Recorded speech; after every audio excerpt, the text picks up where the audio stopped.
Thank you so much, buddy. Sorry about that. Okay, bye-bye. Take live on the screen. Mm-hmm. Okay, so far.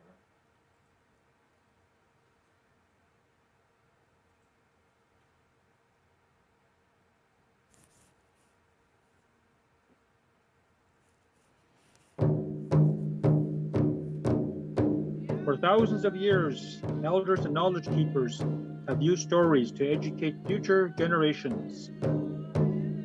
Stories and words can help heal our hearts and make Mother Earth a better place for all people.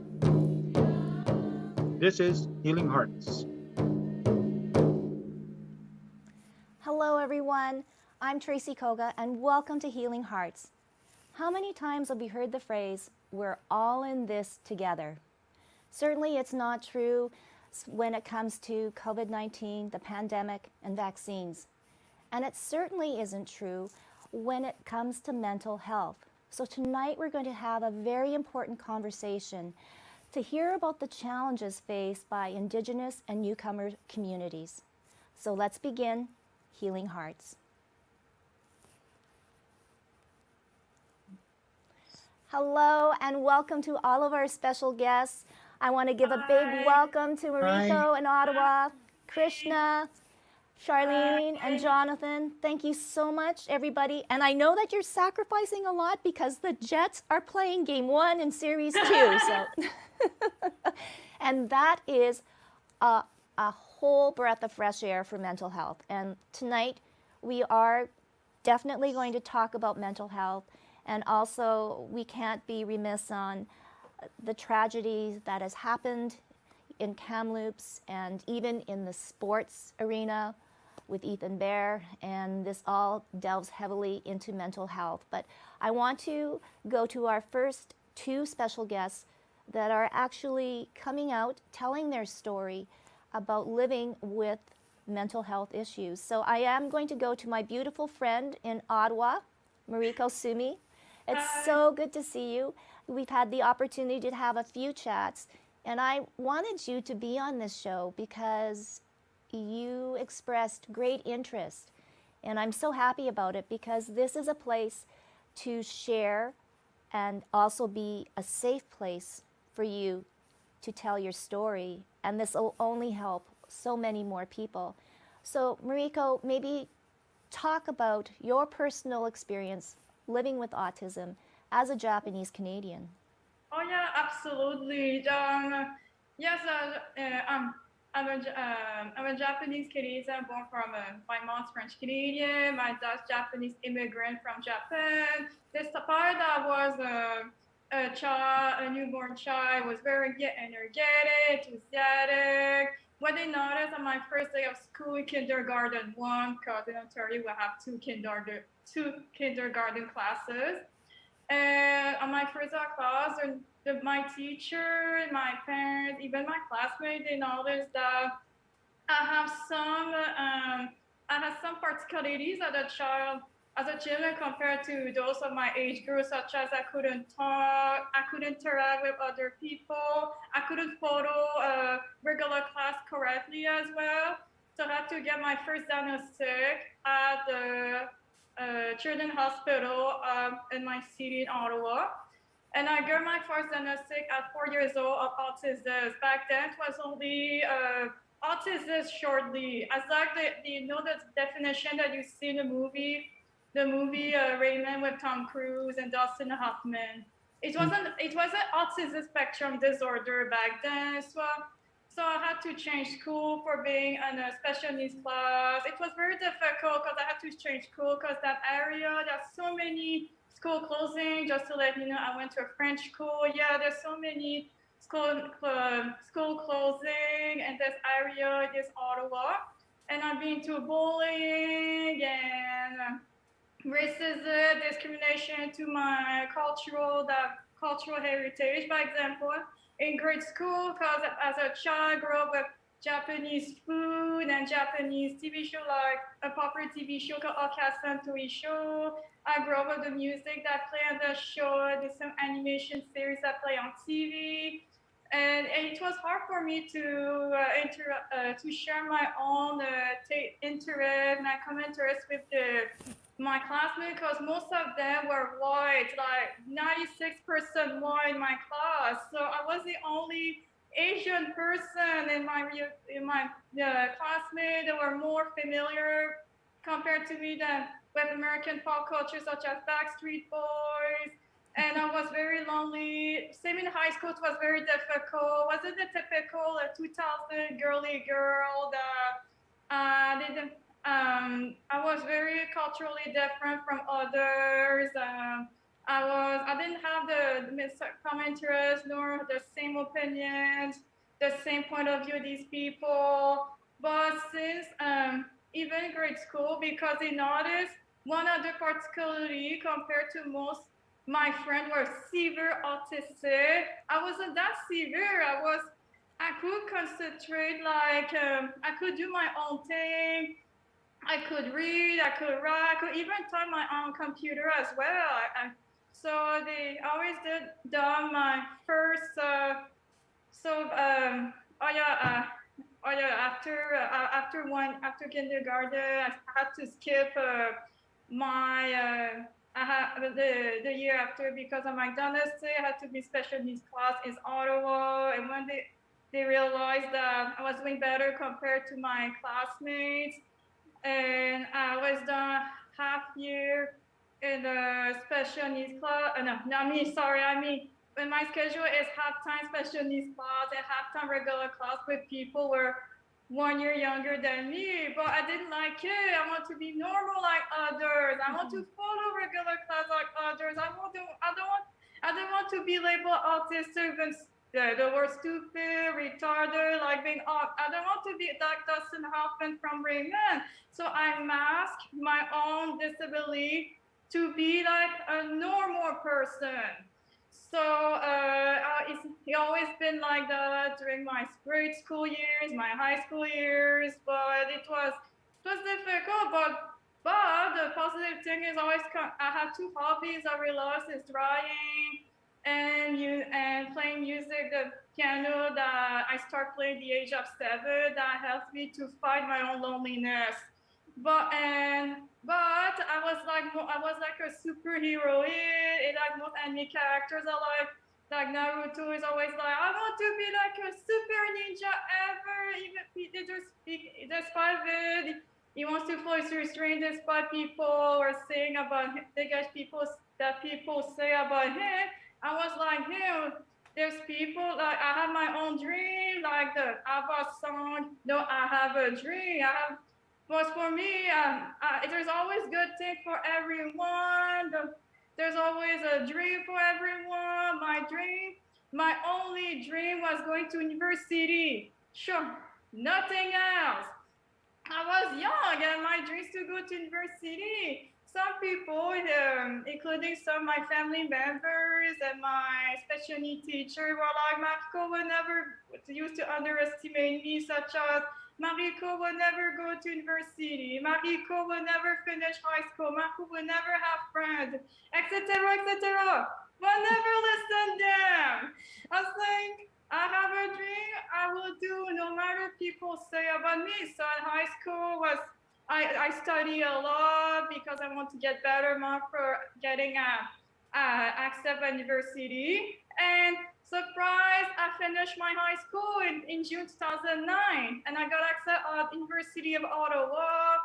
But my high school friend didn't understand either the cultural restriction that I live at home. But I never give up because I found help that I really need, like therapy, counseling, and also before that, I decided to get my another diagnostic. It's Asperger's syndrome mixed with deficient attention. But they didn't really care. I still keeping my autistic marks to follow my dreams. And despite that, I changed programs a couple of times at University of Ottawa. I succeeded graduate of physics major, mathematics minor. I know it's pretty intense, but because I always I want a career that combines math, arts, and science. but I always change a lot of options. But who cares? We always change IDs. If one option doesn't work, we'll move on to another option. When I make research, I say I'll just go with data analysis. And after my graduation, well, I got help from my employment consultant. After a couple on-site jobs, I've also been, but despite of the bullying that happened as a young adult in my 20s, like backstabbing, cyberbullying, etc. But my therapy always support me, always get help, because for me, they also taught me to, in life is over the straight line. You have to move on. That's what I did. And during my on-site job at Costco, like serving food and in company called CDS, if you guys are familiar. So I went to a job fair for disabled people. There's one, the department called Implement Social Development, the only government department there. And I just get them my resume for any opportunity data analysis. And finally, I got the job because my name was in the pool for 2 years internship. It's a 2 years internship program for disabled employees. And then the great news is I just got another permanent position, government. At public service. Bobby starting soon. Thank you very much. At this transition process. What that means is never give a dream, stay positive and patient. Now these days, what I really like is one of my counselors taught me that a lot of geniuses that might be autistic are mustard and Newton and even Bill Gates, Einstein. They were all great geniuses, and they might be Asperger's autistic. Now these days is now it's called it's not even autism spectrum disorder. Now there's two type of people: neurodivergent, like normal; divergent, like people have disability. These days, it took me forever, like long time to remove my mask. I don't label myself autistic anymore, more this diverse person. I'm very proud when I look back to my accomplishment, I'm very proud of where I came from, what I've been through. Even I've been through a lot of things, a lot of challenges. They helped me to grow up as a person, as like I am. Because all these bad experiences, I took them, I consider them as a good learning experiences. So, and then, and also there's also a lot of great founders like Steve Jobs, Richard Branson from Virgin. They were all, despite of they were rich and they're very intelligent, they're all disabled people. And one of them, for Orphala, founder Kinko, now he's got bought by FedEx. He once said, I got a lot of learning issues at school, but that is a good thing. That's the good thing is the more you keep being persevering, the more you accomplish your dream. The good message is, although I wasn't a top valedictorian, I wasn't being released, but it doesn't really matter to me because all the experiences I gained, volunteers at work and good learning experiences helped me to accomplish my own dreams, like getting career, getting career in my field, which is data analysis with one university degree. So, and now these days I'm working government, and also, adversity also, like before high school and university, I'm still involving socially, involving with the Ottawa Japanese Community Association. I became just a board member last year, and with the Japanese Canadian young leaders, and also, and I still keeping drawing, because drawing really helped me to express my own feelings. And what is fantastic at Ottawa, at University Ottawa, I start to evolve as an illustrator. And they really love so much for newspaper. They really love so much my art. I was only the first illustrator. They love so much my art that they decide to hire more illustrators because of me. So you're a trailblazer. Oh, Mariko, I mean, this is really, I mean, you should be an inspiration to everyone and to give, you know, hope and light and everything like that. I mean, that is such a wonderful story, and I'm so happy that you could tell it, because stories like that need to be told. And we will definitely come back to you and ask you questions, because I would like to see how you came over adversity and bullying and everything like that, because there is definitely a lot of negativity when you're different, regardless of what you look like or if you have a mental health issue. But I'm going to go now to Krishna. And Krishna, we have just recently met too. And again, your story is, it does definitely have a happy ending, but you know, I wanted you to come on and share your story and to shed light on schizophrenia.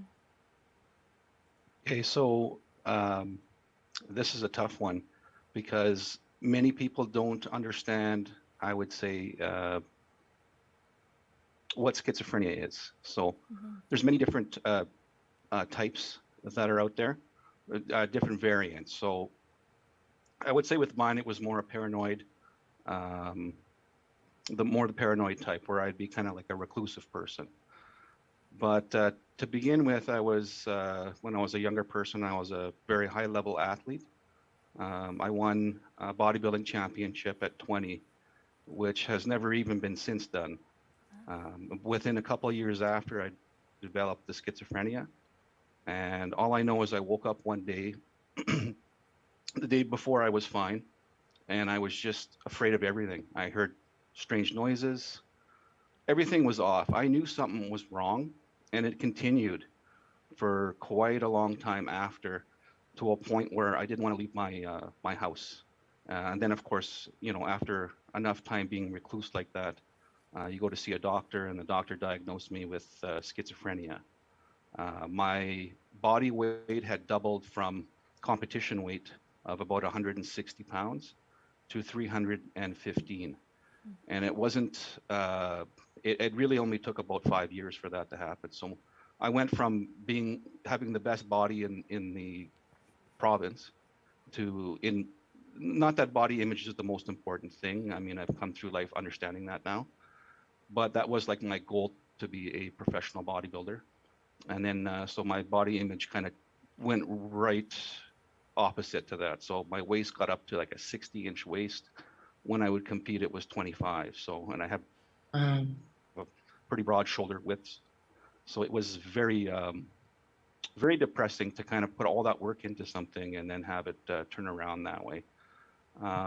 Over time, though, I started to learn how to deal with the illness a little bit better each day. It took maybe a wake-up call where, because the medicines that they give you, they're tranquilizers. And when they tranquilize you, it's very difficult to exercise. But it got to a point where my health took a very bad hit. I had diabetes from the medication at a blood sugar level of 20, sometimes 22, 23. It was always around the 20s. So that's a high risk of stroke and heart attack. The doctor told me, you likely will live maybe 2 more months. This is in 2012. And I was only about, I think, 35, 36. So at first I didn't really care. I didn't really like having the schizophrenia. I was feeling kind of hopeless. And then a new medicine came out that was experimental. And yeah, the medicine kind of gave me some hope. It took away the tranquilizing part, and it allowed me to, like, it still put weight on, but it allowed me to have my motivation. So the first day that I took it, I literally walked outside for the first time, and it was since about 22. Like, I would go outside to go to my doctors, and you know, the odd errand that I would have to run, but most of the time I just stayed in the house. Like, I didn't want to go anywhere.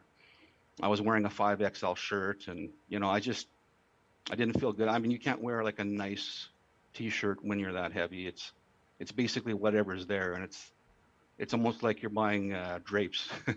So it was very it was one of those things where I didn't want to be out in public that much. I was very self-conscious, but I just started going through the walking every day. The first walk was 9.5 minutes.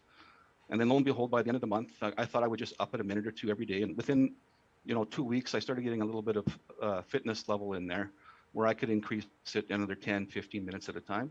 So by the end of the first month, I lost 30 pounds. And it was due to, my background in bodybuilding. I understood how to eat properly. And, I kind of went back to that kind of diet. And I just did the walking. And my walking was up to about 2 hours. And then within 6 months, my walking got up to a ridiculous amount, like 8 hours a day. So that was a little excessive to be outside. Yeah, I lost all the weight that way, but I looked like a version of myself, just deflated. So I realized, okay, I got to get to the gym at some point and work out. So because my skin and everything was all hanging, and I thought, well, maybe I could start lifting weights, but I was very shy to get back in a weight room because that's where I was kind of like dominant in that area. And I was very scared to go back and do that. So eventually I get these surgeries to remove the skin. So and there's a lot in the like I'm making a documentary about that talks about this story and a few other people's stories who deal with schizophrenia and what it actually means, what it felt like, what the hallucinations were, and things like that. So it'll go more into it in that documentary called Range of Emotion. I got the shirt here. So it'll go more into that.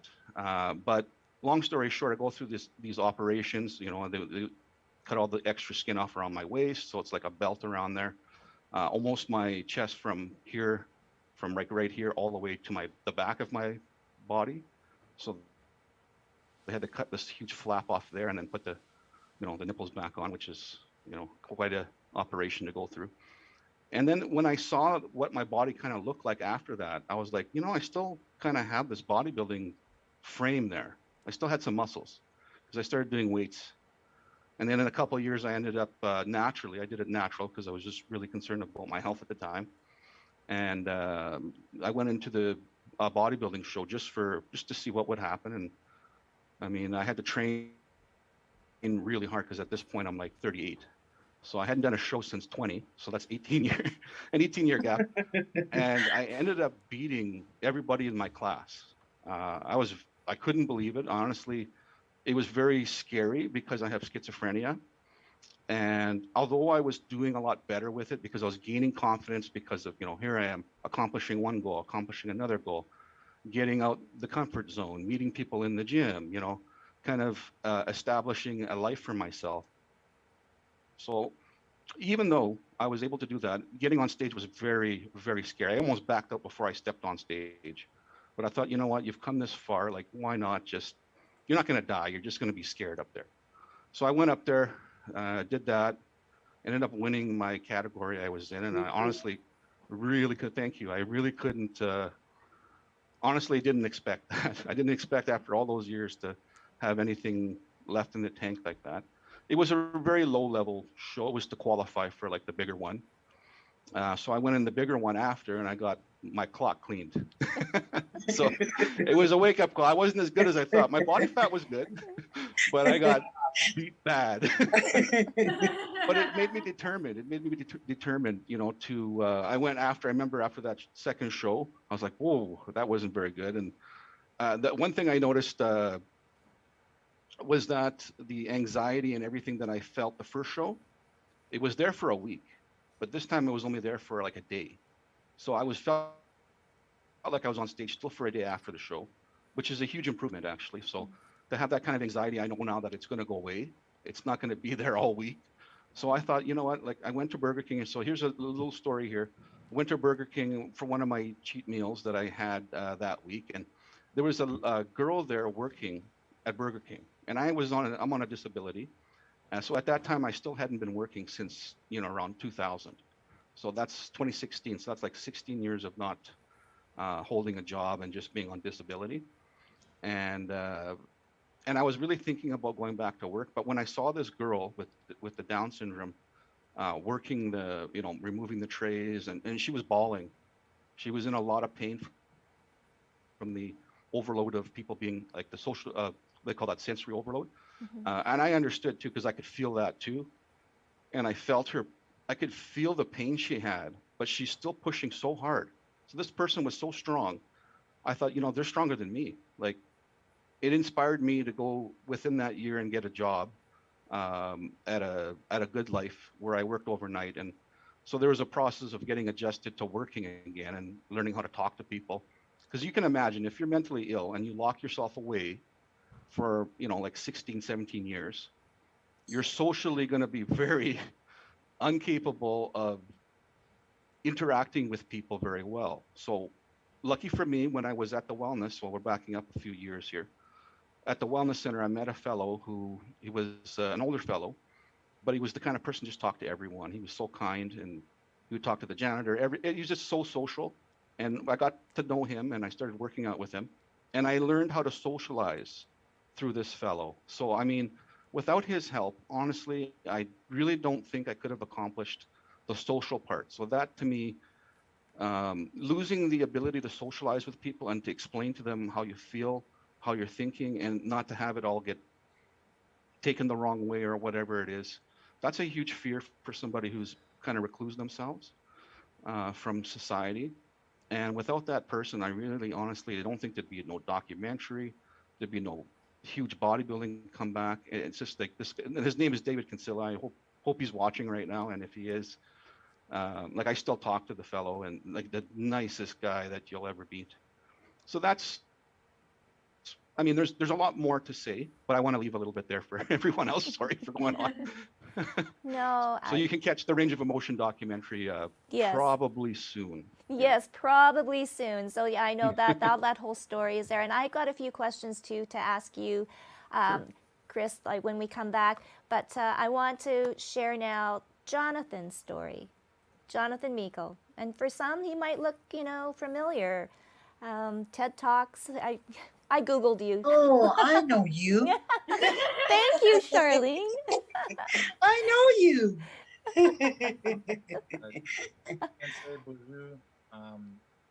My name is Johnny, and I'm from Norrie House Cree Nation. That's where I was born and raised. My father was Scottish Irish, and my mother was OG Cree from Garden Hill, Island Lake. But I grew up in Norrie House, otherwise known as Kinneseo-Sipi, 8 hours north of Winnipeg. I'm also the founder of the organization Strengthen the Circle, which is a movement built in response to the prevalence of untreated trauma in Indigenous communities that is the result of discriminatory policies imposed by the Canadian government. Our mission is to provide programming, primarily, however, not exclusively, to Indigenous men who've experienced involvement in the criminal justice system. So I'll go into a little bit about my story of what brought me to founding this organization.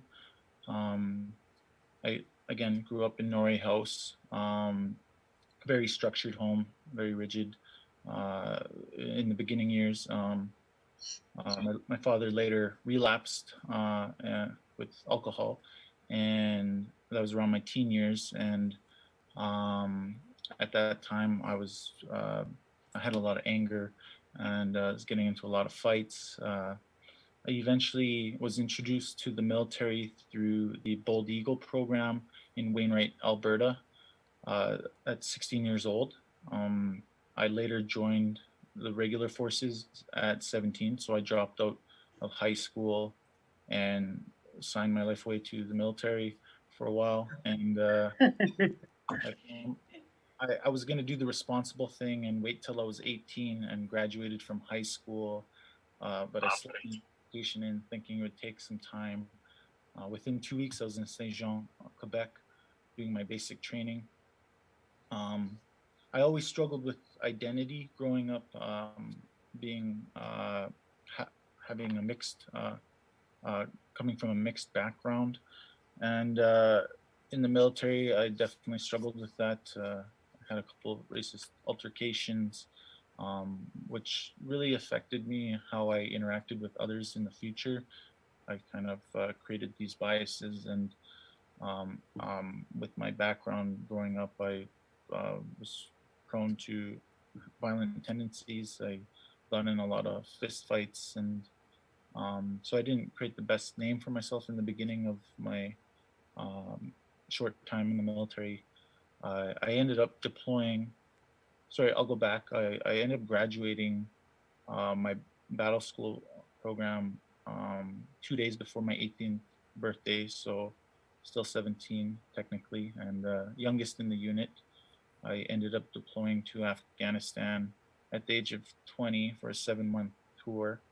I ultimately did 6 years in the military. Met a lot of great people. Still have a lot of people that I check in on that I would call brothers. A lot of amazing people that would, really give their shirt off their back for me. And I ended up releasing in 2012. My mental health had gone down. I had this huge void inside of me, like something was just missing. And I always struggled with alcohol right from my teenage years. I was a problematic drinker, got into a lot of trouble. And I was later diagnosed with major depressive disorder with traits of PTSD and alcoholism. I ended up moving back to up north for a while, which at first was a huge weight off my shoulders. And however, I got involved in drug dealing, and I got heavily involved with cocaine, and went down that path with the lifestyle that comes with it. It wasn't my first time having involvement in the criminal justice system, but in 2017, I had 4 incidences involving police, and in the 4th one, I finally ended up in jail on remand status. I was very fortunate that I was only there just over a month, and again, I was fortunate that I had supports available to me through Veterans Affairs as a result of my time in Afghanistan. And when I got out, I did 2 months of residential treatment. And from there, I moved back to Winnipeg, realizing how inadequate the mental health supports are in the north. And so I came to Winnipeg and dove into the addictions community, and made a lot of positive supports, really wrapped those support systems around myself. Got heavily involved in volunteerism, and that kind of, it's not like I decided to go out and volunteer. It actually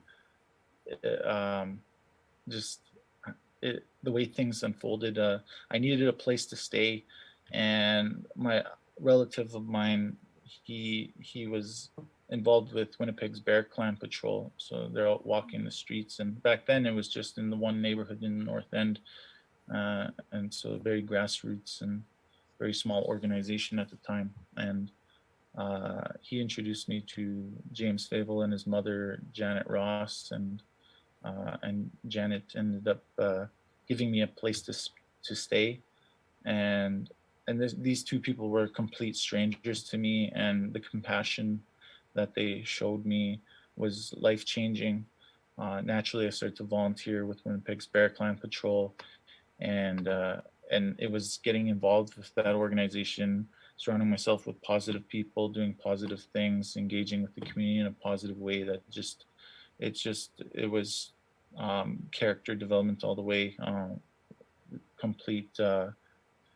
completely reinventing myself. And that's what kind of got my eyes set on program development. I wanted to create something that was that would give back to those that struggled in a similar way I did, with involvement in the criminal justice system, knowing what it's like to be stuck in that cycle and wanting to break free of it and not having adequate support. I noticed there's a lot of that in that short time that I was in jail on remand status. I've seen a lot of men in there that wanted to turn their lives around, but and they were dead set on doing it. And later I'd find out that a lot of them were back out there or back in there. And so that was really the driving force that made me want to contribute to something bigger. And a year after my sobriety date, I was involved in an incident on a bus where a man brandished a knife, and I got up and I intervened. I managed to disarm and detain him. However, I was stabbed in the process. It was what I had learned through restorative justice that gave me a different lens on the situation, where the public was more focused on the hero story. I saw the hero story as very problematic, and I saw that, you know, with every hero story, you got the bad guy and the hero, and everyone focuses on that good guy, and nobody really asks questions about who that bad guy is. And so I wanted to start asking those questions. Later did the TEDx that was mentioned, acknowledge the story behind the label, and managed to intervene in this gentleman's court process, and which was pushed to a sentencing circle, and we were able to get him his sentence reduced 3 years from the Crown wanting a 6-year sentence to a 3-year sentence, and he's out now. We've become like brothers, and we look after each other, and I'm just very grateful to be on his healing journey, and be working towards building this organization up. We've been active for just over a year now. We've had some growing pains, but we see that the work is much needed. We need more supports out there for men that want to turn their lives around. It's important to our communities. If we're not healing, a lot of the times we're contributing to the problems out there. So it's important for us as men to stop pointing the finger outwards and start pointing it inwards, and finding where we do have power to look after ourselves and look at ourselves with deep introspection and move towards our own healing. Wow. Thank you, Jonathan. And again, I definitely, we want to talk more about strength in the circle. And there, I see a common thread, and this takes me to my next guest, Charlene, because Charlene holds so much knowledge and wisdom. But every one of you spoke of people that were important in your life, that it was the impetus to get you to where you are today. And Charlene. Bonjour, fancy. Yes, I know. Fancy meeting you again. No, I mean, I had the pleasure of meeting Charlene before in another show that we do, and she brought so much to light on what an elder is. We asked the question because in the Indigenous culture, the elders, the knowledge keepers, are the ones that people look towards to. And judging by these 3 incredible stories and these 3 incredible people, perhaps we can all be an elder or someone to shed light on people that are dealing with mental health issues. Yes, well, hello, everyone. My name that I was given is Charlene, and but I like to use my traditional name, which is Kikitukinique, and that's Talking Eagle Woman. I'm from the Wolf Clan. I'm a turtle warrior, and my father is Cree descent, Meikle, and my mom was she came over from the Ukraine. I was born into a blended family.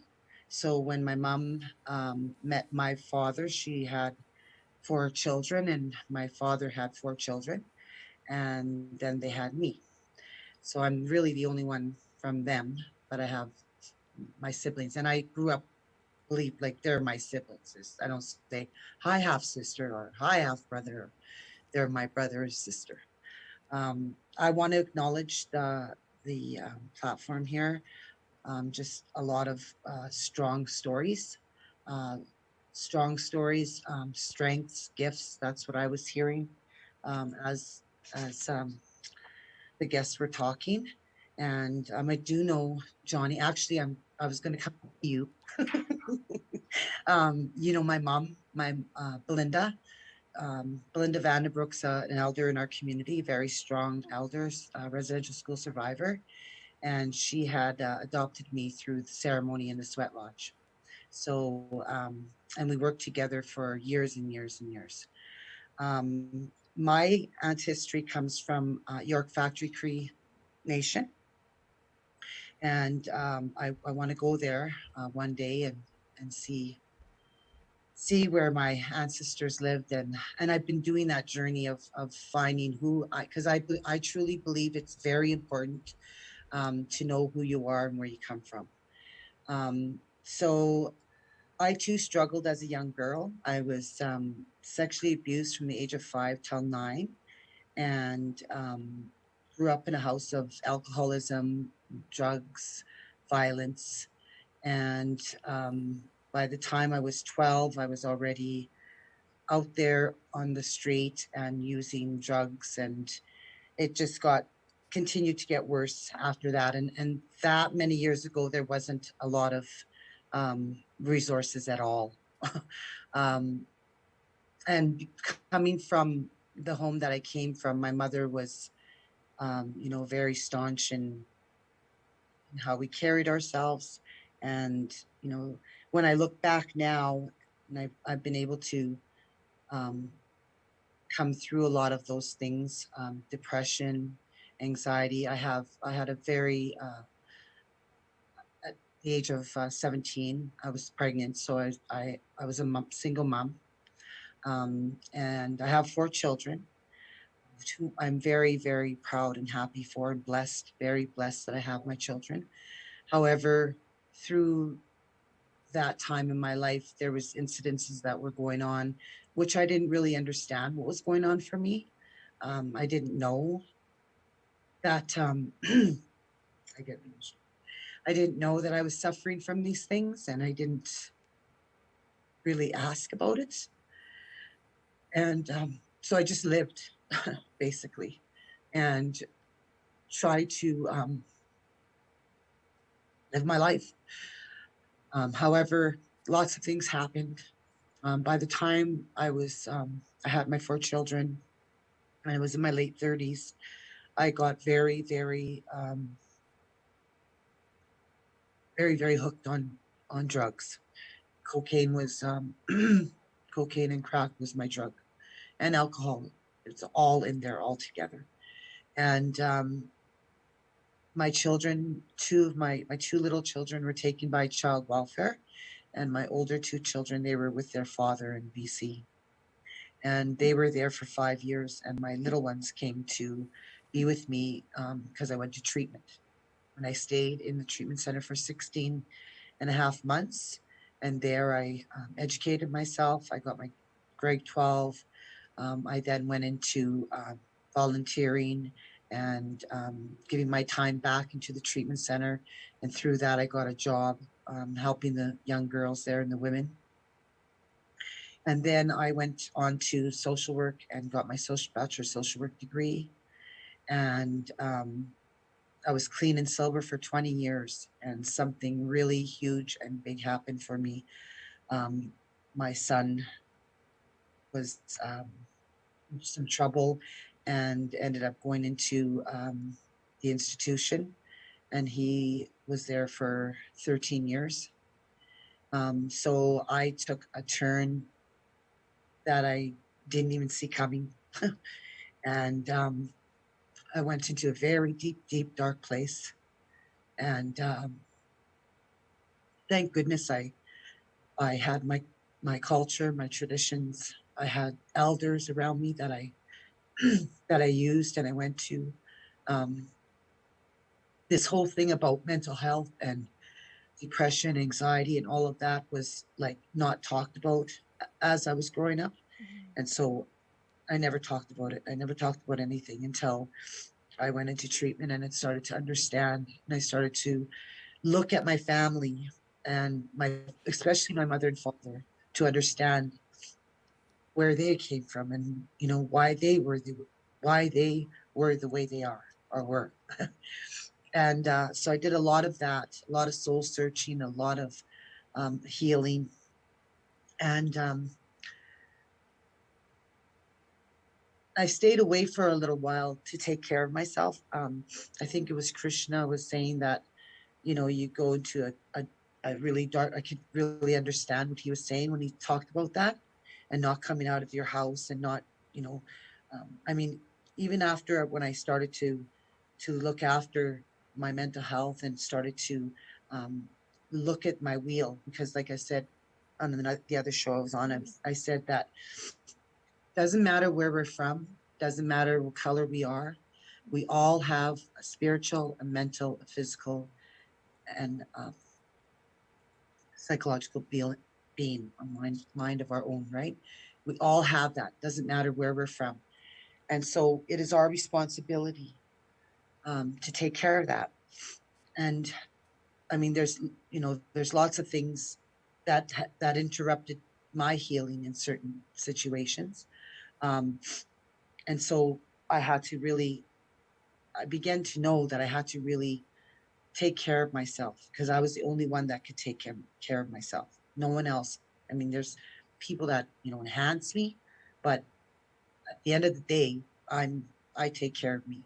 And so I started to look into that. And one of the things that really helped me was going into the sweat lodges, going in sweat lodge and Sundance. One of our ceremonies, a very sacred ceremony, was Sundance. And that's where, you know, I got a lot of strength from there as well as, having that, um, I call them my cheerleaders, just a group of friends that are very close to me. I don't have a whole lot of friends, but the ones that I do have are one in a million. And I thank Creator for that.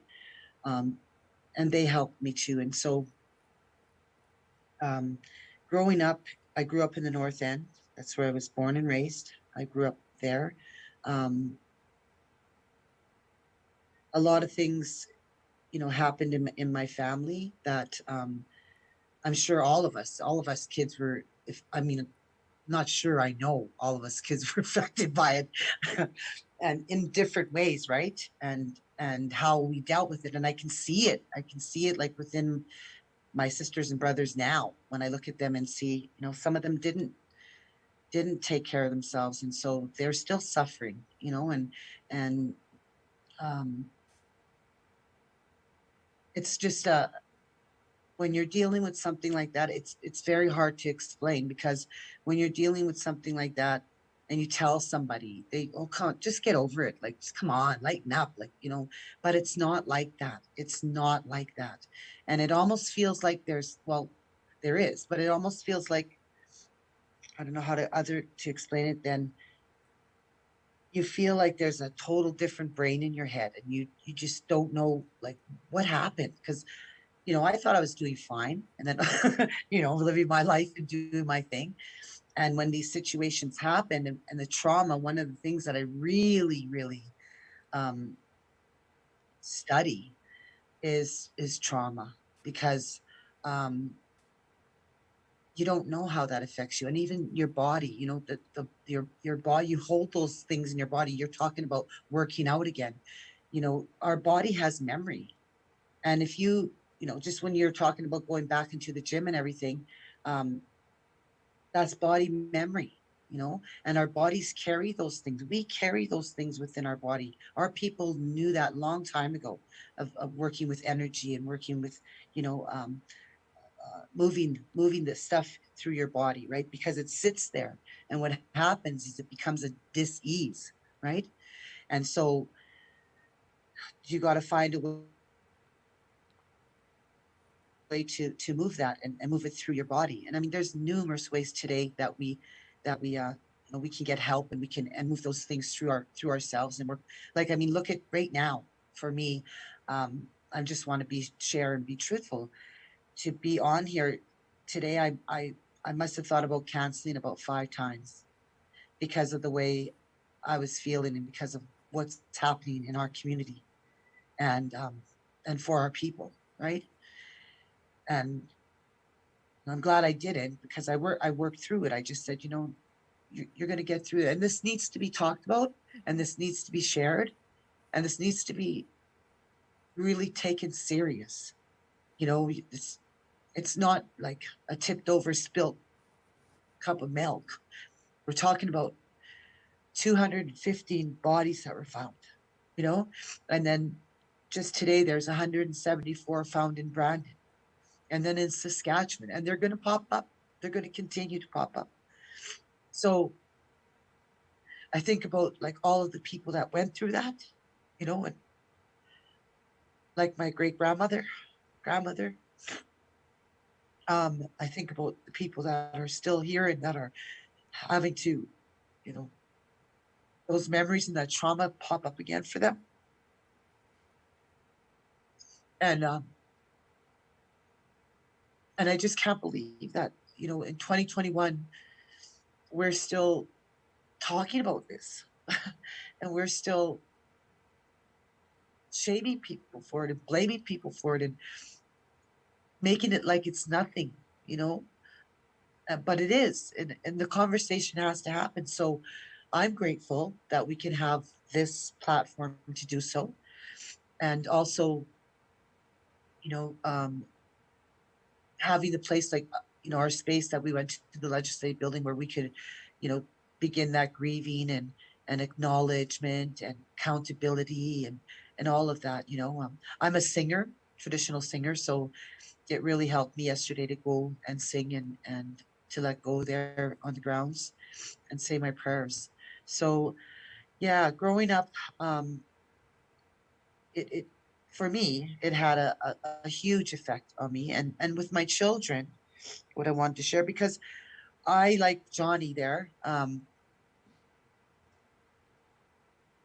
my mother's white, my mother's Ukrainian, my father's French Meikle, a French Cree. And so I didn't really get like a lot of racial tones, like in the form of color, right? For me, I could fit in both spaces, right? But my children did. My children got it, and they were called all kinds of names. Um, and as a mom, I didn't know that my oldest son, some of the things that he was going through, I just found out now. That, and I didn't even know that when he was like 11, 12, 13. I didn't know he was going through that, and he didn't share that with me. So what does that do to his mental health? You know what I mean? Being in prison, what does that do to mental health? It's not a good place to be. And all of the things that we like, COVID, that's not good for mental health. It plays on your psyche. And then all of the things that coming to, you talk about the newcomers coming to a country. Yesterday we had a conversation around the fire about that. And, everybody wants to come to Canada because Canada's a beautiful place. It's open, freedom, this, that, but when you start to dig deep, Canada doesn't have a very good history. Canada doesn't have a good name right now. I'm sorry, but it doesn't. And that's truth. And so, we said, like, who would want to come here? You know what I mean? I'm sure there's other places that are very worse off. I totally get that. But I guess, part of our grieving through this and our pain through this is that Canada is not a very, very nice place in our minds right now in the Indigenous community. And well, it never really was, but in saying that, what do we, just like I said yesterday, what do we do? What do we do next? What do we do about this? What do we do about, in 2021, you're watching a hockey game right now, and the next day you hear all these horrible, horrific things. And it's one person on that team. And it happens to be the Indigenous man. You know, how to, like, it blows my mind that we're still here. And my grandchildren have to, see this and hear these things. Thank goodness my daughter's, person that she is, and she can teach them in her loving, kind way. But those things play on us, and they continue to play on us. They continue to play on our culture, on our communities. And so, yeah, what do you do? Well, and that's such a great question that probably would be another show. I do have a quick question from our viewer, and it spills a little bit onto Charlene on what you're saying. COVID has not helped anybody. So to Mariko and Krishna and Johnny, what does one do during this time of COVID and restrictions and isolation if they can't reach out to someone for support? Mariko or Johnny?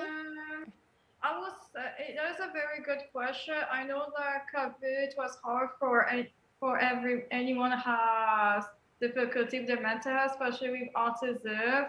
I would say that to get support, to find to ask either your to find a mental health help at your workplace, because I know my government place they're offering services to help you better. That's what I'm doing right now. Or to ask either your employment consultant or either your friends or family to get to provide you good resources for your mental health. Chris? Yeah. So probably a great thing is to look at what your passions are. Is there anything that you can do in an environment where you're at home that you can still find who you are and have that expressed? So some people it's music, some people it's drawing. For me, I used to be really into art, and it made me have something where I connected with something. Some people it's the type of music they want to listen to, even to be a part of that. Or maybe you have an old series of TV shows that you used to watch when you're a kid, and it brings you back to a good place. There's all these different things that we can do. Of course, letting your doctor know, number one, is probably the most important thing, so that they can keep an eye on you.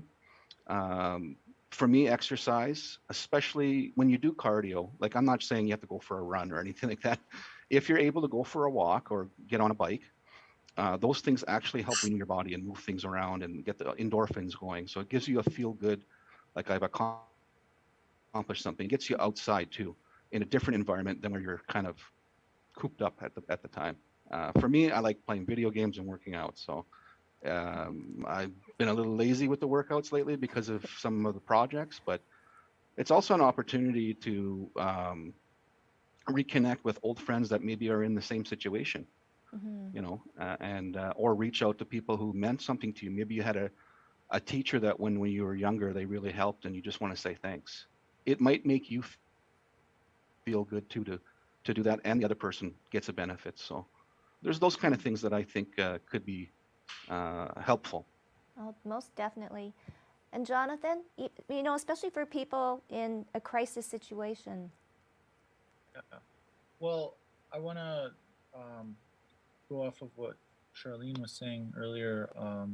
Take a look at that medicine wheel, the emotions, the spiritual, the mental, and the physical, and kind of draw that out and look at each area and see if you have balance, and where you're lacking in certain areas. Ask yourself, well, what can I be doing? One thing I think a lot of people struggle to work on is mindfulness, sitting with ourselves.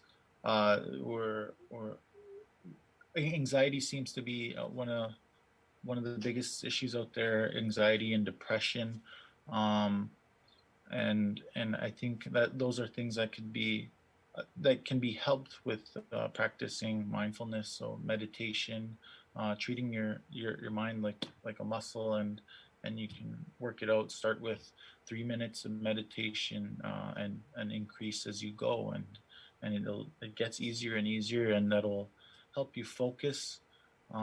That'll help to learn about yourself, analyze your emotions, work on emotional intelligence, connect with spirituality. I really love what a lot of the things that Charlene was saying.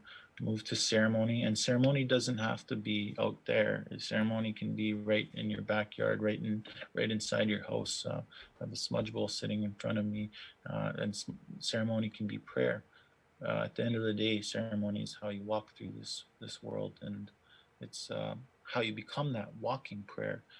Those things that you pray for is how you eventually want to be walking in that way. So yeah, really, to sum it all up, balance in all four of those areas. And I'll go off of what Christy said. Krishna, sorry, I got my wife's name on the my wife's name's on the thing somehow. Sorry. Physical fitness and diet. Those have been two big things I've been really working on, and getting out there, running, doing workouts outside, enjoying the sunny weather, and so balance again, in all four quadrants. There's an exercise that I used to do with the youth when I worked with youth, and I used to get them to draw out the wheel, and then I would put like the quadrants, right? The spiritual, the emotional, physical, mental, and then I would put from 1 to 10, and I would say, well, how do you feel in your spiritual, and a lot of youth, they, well, what's that? What's spirit? So I, give them a definition of what that is. And so they put their number, and it was a really good way to really see, how you are off balance sometimes, because sometimes you're really, really good here, right? But here you're just like, I don't want to do nothing. I'll just sit down. So it varies, right? And it shows you that actually shows you like where you need to kind of pick it up a little bit, right? Mm-hmm. And so I think that's really important. The key for me is balance. For me, it's balance, right? If I'm off balance somewhere, then I really have to check myself. And that's another thing, checking in with yourself, checking in with yourself, making sure, like, I don't leave here without smudging myself. I don't leave here. I had a smudge while we were starting, I lit the smudge, that's important for me. No, And it definitely is. yeah. And finding, even like for the other thing that I use is like a grandmother. I carry a grandmother with me. So when I start feeling a little bit, off, or, I'll hold that grandmother and I'll just pray. Prayer's really, really huge as well. Definitely. It's very, very huge. So yeah. So I have just a last little bit of round of questions, because I would continue talking all night, but I know people want to watch the Jets game. But no, for you, Mariko, what's the one thing that people most often misunderstood about you living with autism? That is a very good question. I think it's a couple aspects. My point of view is different, because when it's, for example, it's kind of friendship, it's faith, is when it's faithfully, it's honesty. I've been like bullied by people who weren't okay with me because of it, and it was made me feel very depressed, and because it was hurtful, be bullied, what you call backstab, and what is because I don't follow the trends of the millennials. Like I'm also living on my own with a lot of stuffed animals. Why not? Because I'm not living with roommates. I'm just living on my own, and that's okay. Just to ask, as like Sherry's doing, to take care of myself, because I've been through a lot. Just to take care of myself, to take my time to make good personal decisions. And also, I sometimes feel judged. Like this last week, I've been judged by a couple old people. They're like, "Oh, you don't have a boyfriend, yeah? Oh, you're so quiet." Like, it's not like it's. Look, they have allowed their opinion, but I'm allowed to live my own life, whatever I want. Like as I already said, there's always good thing for everyone. A lot of other good things always come to me. So, and most another under the another misunderstanding is a lot of people think that autism is still people, like Dustin Hoffman from Raymond, they still thinking the same. All definition is not the same as before. Like many autistic are people are not the same. Like that's me. If you know the word divergent, well, divergent. You know this word. There's the word diverse, and diverse is called diversity. So we're all a diversity because we're allowed to like whatever we like. We're allowed to react whatever we want. We don't need to follow what people do. We don't need to follow what the society, the millennials do. Like I never been the person of even as I always reject. I always do with whatever I want without following the trends of the society. And the last thing is because not every woman or not even the number of autistic women is increasing more and more. Just as to have misunderstanding prejudices, because a lot of people think most men are disabled, even autistic, because they used to have more men compared to women, but now it's equal. Wow. Like Good. yeah, the number of autistic women is increasing. Even the research I developed, even we hear a lot, even on Netflix with Love on the Spectrum. I feel it's hurtful to see all these images of autistic. They don't like being loved, or they have no social interaction. They have no day experience. It's not fair to say because I did get bad dating experiences. I do have social life, but not everyone's perfect because we're allowed to make mistakes as human. As like everybody, we autistic, we're all human. We're allowed We're all to human. make mistakes. Well, they haven't met you yet, so I mean, you're going to be a huge star and a huge inspiration. For you, Krishna, Thank you. maybe let's talk about identity. And it's interesting because all four of you are from a mixed background. And do you feel, because I mean, Charlene and definitely Jonathan spoke about identity. Did you feel the same way too? And did that have maybe any kind of emotional impact on you becoming schizophrenic?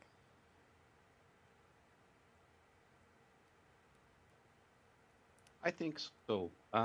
So I came from I would find it kind of a different background, that's for sure.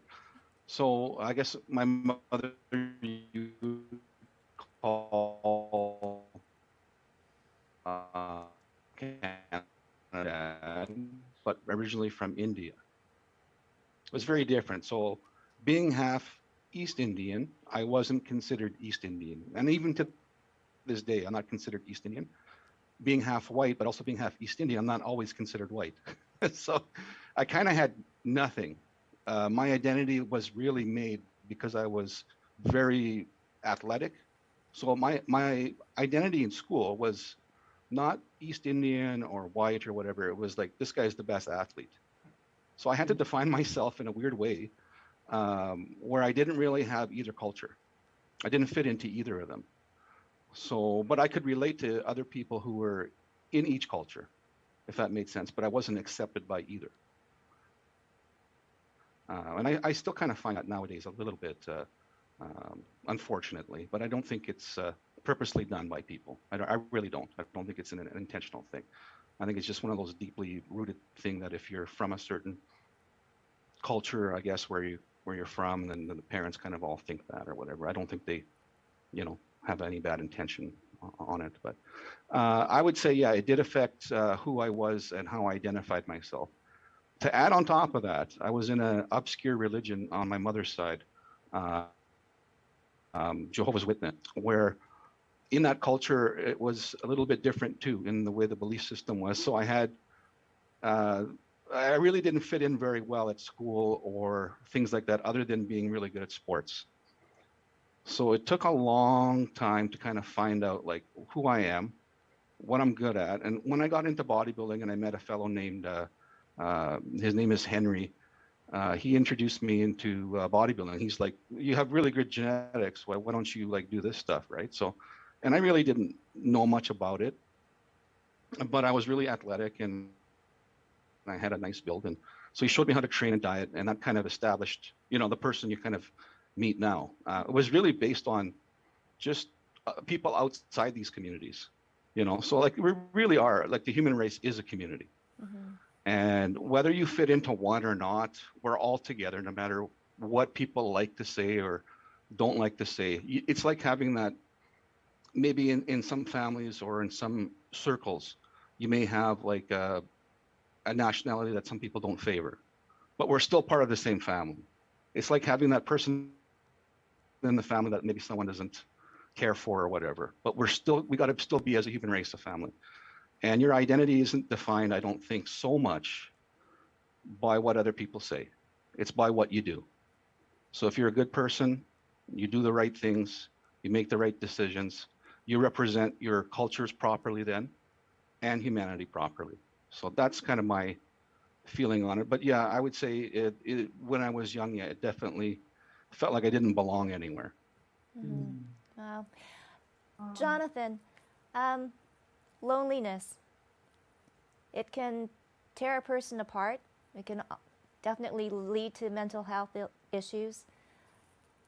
How did you, or have you ever experienced the depth of loneliness? Yeah, like coming into recovery, moving away from substance, it's more about learning how to live, not so much about putting the substance down. That was just the symptom. I was looking deep and seeing how Johnny ticks is what brought me to a better place. And when looking at myself, looking at my childhood development, I realized that I felt quite ostracized. I felt quite alone in my early childhood, and as a result, I wanted to be seen and wanted to be heard, and that would come out even when I got involved with drugs. I was the loudest in the room. I wanted to be feared. I wanted that sense of false pride. So when having this void inside of me, it was like I was trying to fill it with all the wrong things. So coming into recovery, I need to look at that and figure out, okay, I've been filling this void inside of me with the wrong things. I need to figure out, well, what are the right things, and what are those things that are going to keep tearing away at me, and so I think for me it was looking at that medicine wheel that we talked about, and doing that work, and looking at the deeper stuff of what negative experiences I've gone through in life, and processing them and reaching out for help to do so, connecting with community. And so I know right now is a tough time to do so, but there are means. I think it's important that if we're struggling, we need to take those baby steps towards connection with others, because I personally am a product of my community being there for me, for those around me. I didn't get here on my own. I didn't change my life around on my own. It was me that made the decision, but I was reaching out for help that got me to where I am, and I'm grateful today. And so people or men can connect with you at Strength in the Circle then, especially in these trying times. Yeah, we have the website up. Thank you so much, Jonathan. Charlene, you get the $64,000 question to end off the show. If you had one wish to change our current mental health system to be more attentive and more empathetic to Indigenous and newcomer communities, what would you suggest?